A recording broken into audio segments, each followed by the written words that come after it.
Muito bem, gente. Olha só, para a gente encerrar essa parte de estatística introdutória que pode cair aí nas suas provas, a gente vai falar um pouquinho agora sobre medidas de dispersão. E antes da gente calcular qualquer coisa, vamos imaginar o seguinte. Se você pegasse todas essas 10 notas e colocasse num gráfico, né?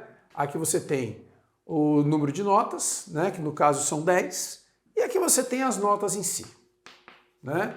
Então você teve lá um cara que tirou 7.2, o outro tirou 6,5, o outro 3.1, parará, parará. Você teria aqui uma relação de 10 notas. Faz de conta que aqui você já tem as 10 notas colocadas.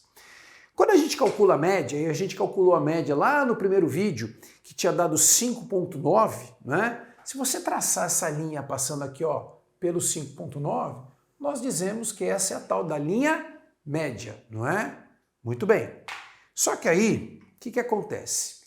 Essa nota aqui, ela tem uma distância da média, ela tem uma dispersão, né? Que é essa distância que está aqui. Se você fizer 7.2 menos 5.9, vai dar 1.3, né? Então ela tem uma dispersão de 1.3 aqui.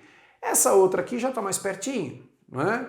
Essa outra aqui já está mais distante, está para baixo. Ok, ela ficou menor do que a média, mas é uma dispersão. E se você pegar essa outra aqui, ficou muito próximo da média, a dispersão foi pequenininha.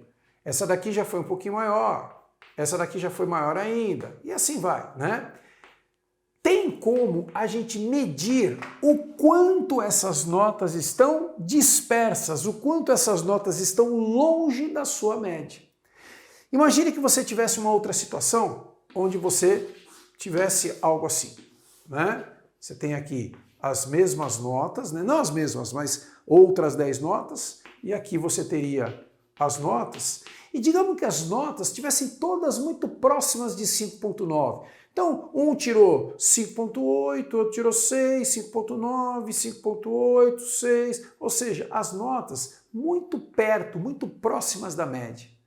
Na hora que você tirasse a média, calculasse a média aqui, ó, a linha média estaria aqui, olha o que ia acontecer com as dispersões. Elas estariam muito pequenas, né? Porque ela está muito perto da média, aqui também, aqui também, aqui também, aqui também, e assim vai, né? As dispersões muito pequenininhas, diferentemente desse caso aqui, onde as notas estão mais dispersas. Então a gente poderia dizer assim, essas notas, elas estão muito mais próximas à média, ou seja, essa média é muito mais fiel às notas do que essa daqui. Apesar de você ter uma média 5.9, você teve dados que ficaram muito distantes disso, não é? E isso pode ser medido. Essa dispersão, essa distância, né, ela pode ser medida. Como é que a gente mede isso? Muito bem. Basicamente, gente, nós temos duas coisas que podem ser usadas para a gente medir. Uma delas é aquilo que a gente chama de variância, e a palavra variância já diz que é alguma coisa que está variando, né? Essa variância, ela também é representada pelo sigma ao quadrado. Já já você vai entender por que ela tem esse símbolo, sigma ao quadrado.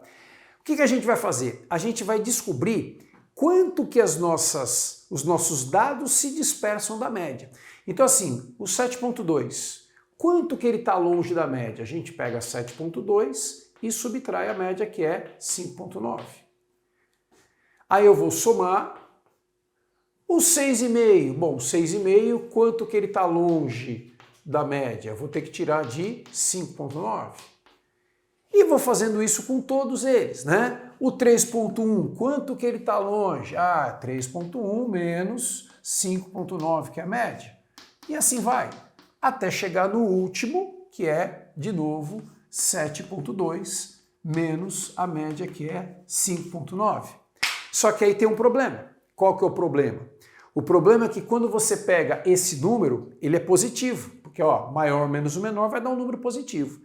Esse outro aqui vai dar negativo.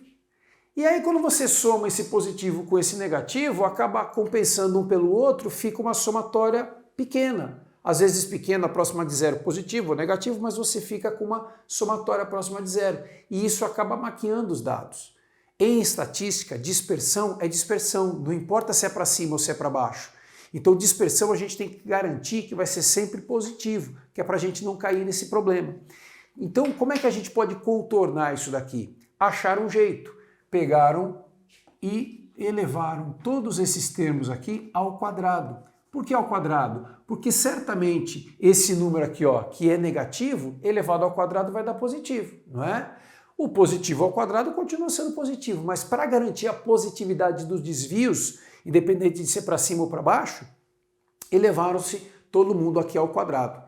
E aí você soma isso tudo, e depois que você soma isso tudo, o que a gente faz? A gente divide pela quantidade de dados que a gente está somando. No caso, são 10 notas, então são 10 dados, não é?